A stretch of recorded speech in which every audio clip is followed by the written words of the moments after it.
Europe is experiencing a period of uncertainty unlike anything seen since the end of the Cold War.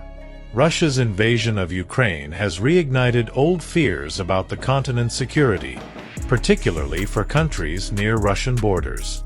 This current landscape has revived debates about territorial defense and the ability of European nations to withstand potential aggression. Among the most concerned are Poland and Finland, two countries that share borders with areas under Russian influence. Both nations are investing heavily in strengthening their defenses, from building physical barriers to implementing advanced surveillance technologies. These efforts are not mere precautionary measures, they are part of a comprehensive deterrence strategy. By reinforcing their borders, Poland and Finland are sending a clear message: any Russian incursion will be met with organized resistance. This defensive posture also aims to reassure local populations and European allies, demonstrating that they are prepared to protect their sovereignty. These actions signal a new phase in European security, where building barriers and investing in defense have become top priorities. The pressing question is whether these initiatives will be sufficient to deter potential Russian advances or if they are fueling an escalation that could lead to broader conflicts. Poland and Finland are implementing robust fortifications and innovative strategies to secure their borders. Both countries recognize that, in a wartime scenario, borders are not just lines on a map. They are critical zones that can determine the course of a confrontation. These physical barriers are designed to play a crucial role in modern warfare. In Poland, reinforced fences, trenches, and cutting-edge surveillance systems are being constructed along its borders with Belarus and the Russian exclave of Kaliningrad to hinder the rapid movement of Russian troops or their allies.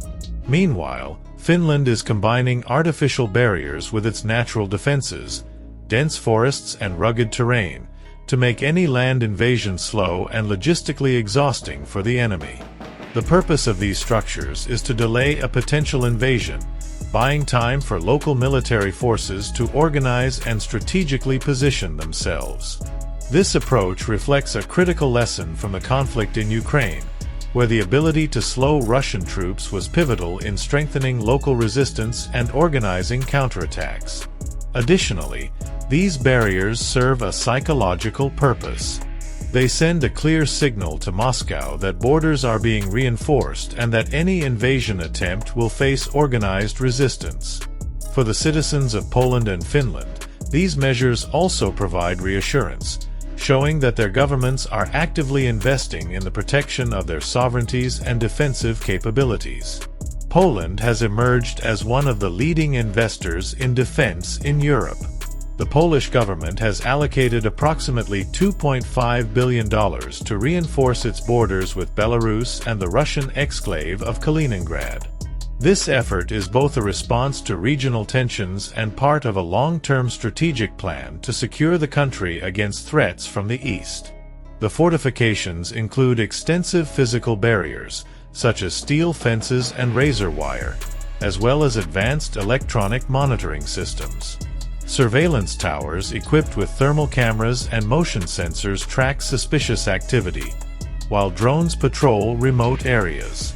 These measures give Polish forces a detailed view of activity along their borders, ensuring faster and more effective responses to any incidents. In addition to fortifications, Poland is modernizing its armed forces by acquiring cutting-edge equipment, including tanks, artillery, and air defense systems. This reinforcement is designed to complement the barriers, creating an integrated defense system where physical fortifications serve as the first line of resistance, while troops and advanced equipment prepare for broader responses. Another key aspect of Poland's strategy is its collaboration with NATO. As a member of the alliance, Poland strengthens its defenses not only to protect its sovereignty but also to contribute to the security of NATO's eastern flank. While Poland is making massive investments in fortifications and technology along its borders, Finland is taking a different approach, leveraging its geography as a natural barrier, as discussed earlier. With over 1,300 kilometers of direct border with Russia, Finland's terrain is dominated by dense forests, frozen lakes, and rugged hills, making the advance of ground forces slow and logistically challenging. However, Finland is not relying solely on natural conditions. Recently, the country has begun reinforcing critical points along its vast border with strengthened fences, motion sensors, and advanced surveillance systems. These enhancements complement the natural protection provided by the terrain, allowing for constant monitoring of activities in the region. This strategy transforms geography from a passive advantage into an active component of the nation's defense system. Furthermore, Finnish military training is highly adapted to the country's unique environment. Soldiers are trained to operate in dense forests, survive harsh winters, and use their knowledge of the terrain to their advantage. This adaptability makes any invasion attempt extremely difficult, forcing adversaries to contend with natural obstacles while facing a well-trained and well-equipped resistance. Finland's recent accession to NATO has further strengthened its defensive approach. The country now combines its strategic geography with the military support of an alliance that prioritizes collective security. For the Kremlin, NATO's expansion is seen as a strategic encirclement that limits Russia's ability to project power in the region.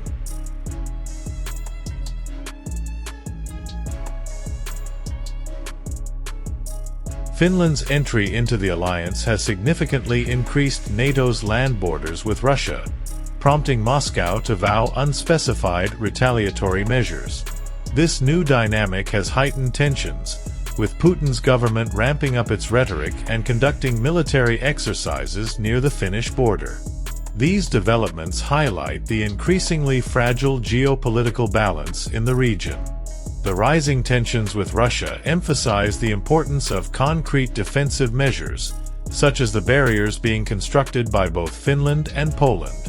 One of the key advantages of these barriers is their ability to slow down advancing enemy forces. By creating physical obstacles like fences, ditches, and artificial barriers, they force invaders to reduce their speed, providing more time for local troops to organize and respond in a coordinated manner. This advantage is crucial in modern conflicts, where rapid and strategic responses often determine the outcome of battles. Additionally, these fortifications allow countries to redistribute their troops more effectively. With barriers serving as a first line of defense, soldiers can be deployed to strategic positions where their actions have the greatest impact. This approach minimizes the need for direct combat along the borders, reducing human losses and preserving essential resources for prolonged campaigns. The psychological impact of these barriers is also significant. For potential aggressors, they represent a logistical challenge, requiring more time, planning, and resources to overcome.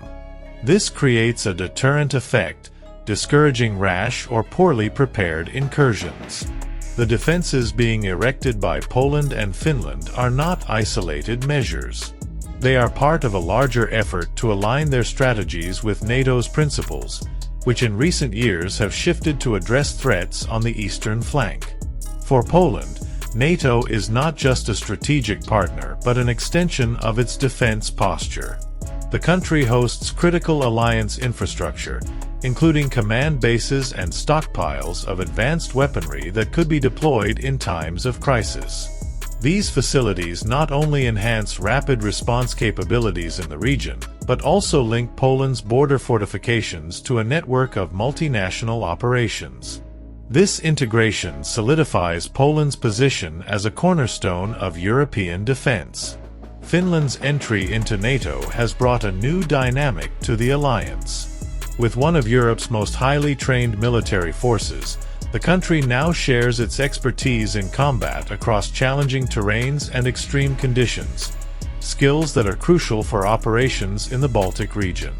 Additionally, Finland's integration into NATO has significantly expanded the alliance's land borders with Russia, creating new strategic challenges for Moscow and bolstering NATO's northern flank.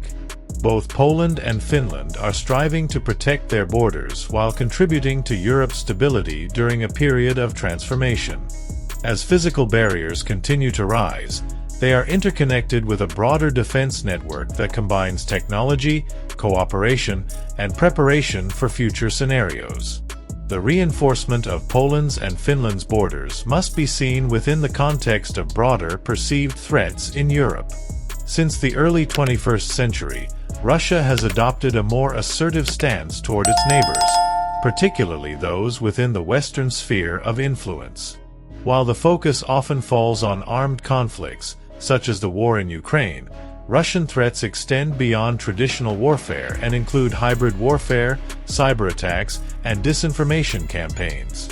Poland, for instance, has reported numerous hostile actions from Russia, including the use of Belarus to pressure its borders with coordinated migration waves, an act perceived as an attempt to destabilize the country. Finland, with its long history of forced neutrality during the Cold War, now finds itself in a more vulnerable position following its recent NATO membership, which has prompted Moscow to intensify military exercises near Finnish borders. Europe's response to these threats goes beyond building physical barriers. Poland and Finland, alongside other nations, are bolstering their digital infrastructure and their ability to detect and counter cyber attacks, which have become a common tool in modern conflicts. Additionally, border surveillance is supported by drones, satellites, and integrated intelligence systems, enabling a more effective and coordinated response to Russian actions. The use of physical barriers and fortified borders as defensive strategies is not new in military history. From Hadrian's Wall in Britain to the Maginot Line in France, civilizations and modern states have relied on such structures to protect territories and intimidate potential invaders. Today, Poland and Finland are updating this tradition, adapting lessons from the past to the realities of the 21st century. In Poland's case, historical experience plays a decisive role. As a country repeatedly invaded throughout the centuries, its modern fortifications reflect a commitment to learning from past mistakes. Instead of relying solely on static structures, as was the case with the Maginot Line, Poland combines physical barriers with military mobility and electronic surveillance, ensuring a more dynamic and adaptable defense.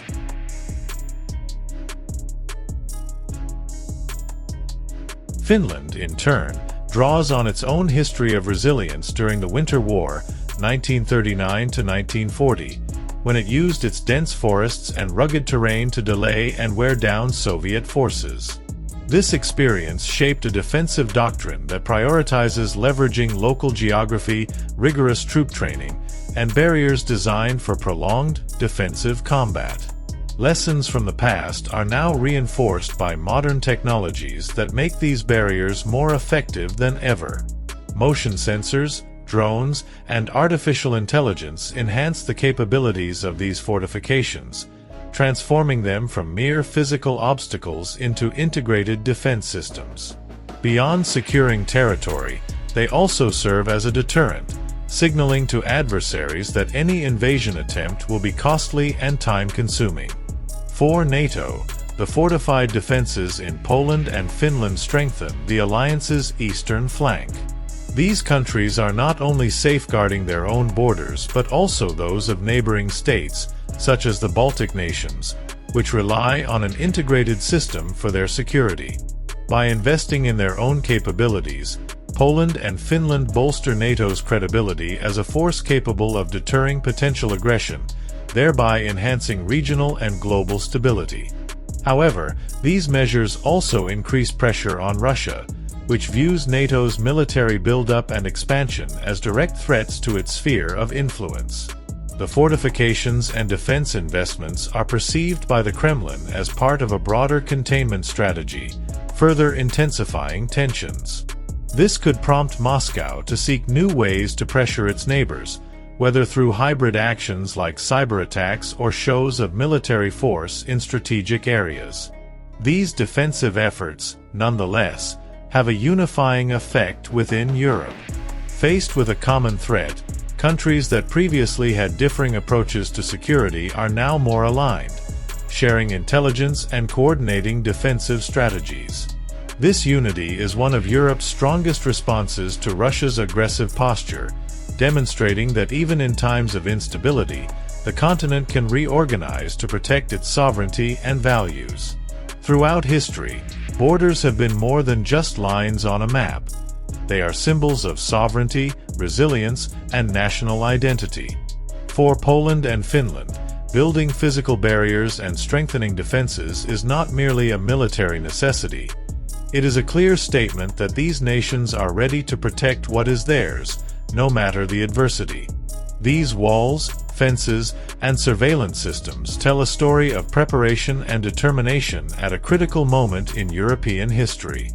These actions, however, are not being undertaken in isolation. They are part of a collective effort involving allies, modern technologies, and carefully crafted strategies. What Poland and Finland are building goes beyond fortifications. It is a defense architecture that integrates physical barriers, international collaboration, and internal resilience. It sends a message that the past has taught valuable lessons and that the future will be shaped by the ability to learn and adapt. The reinforcement of borders also raises broader questions about Europe's role in the world. Are these measures sufficient to counter future threats? Or are they just the beginning of a larger effort to redefine what it means to be prepared in times of instability? One thing is clear. Poland and Finland are not waiting to react. They are leading by example, showing that preparation is the best form of deterrence. This defensive movement also reflects shared values. More than just protecting territories, it safeguards ideas: freedom, sovereignty, and the right to choose one's destiny. In a time of uncertainty, Poland and Finland remind us that, even in the face of threats, courage and unity can reshape the future. What is at stake is not just the security of two nations, but the balance of an entire continent and the stability of a world watching every move closely. The barriers being built today are more than just physical structures. They are powerful declarations. Declarations that Europe, once again, is willing to adapt, resist, and protect what it has built over centuries. Poland and Finland demonstrate that when the present challenges us, the future must be defended with action, strategy, and, above all, determination. And if you enjoyed this content, make sure to watch the next video we've left here on the screen. See you there.